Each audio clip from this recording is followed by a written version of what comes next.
آقا عرض سلام. این جعبه فیوزه، لوله ها کار گذاشته شده، بعد فاصله کم و دیواریت هم رعایت شده. اینجا کلیدا، این یه دونه خورتومیه برای چیزه، برای آیفونه، همونجا جاش باید باشه.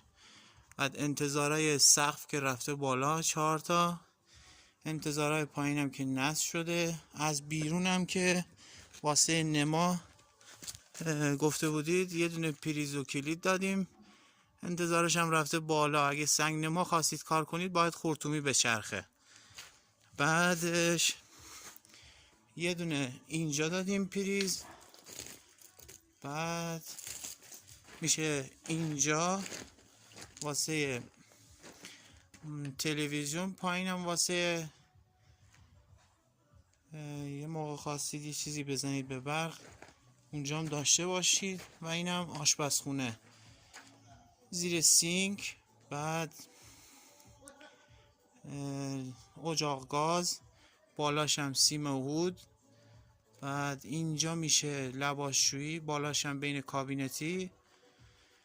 اینم یخچال، سیم یخچال. و اینم برای انتظار کلیدای سقف و پریز و که انتظارش هم رفته بالا.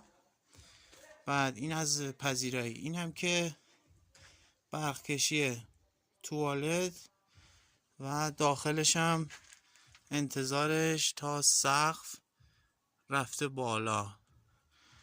و این یکی هم همینجور کلید و انتظارش هم تا سقف رفته بالا.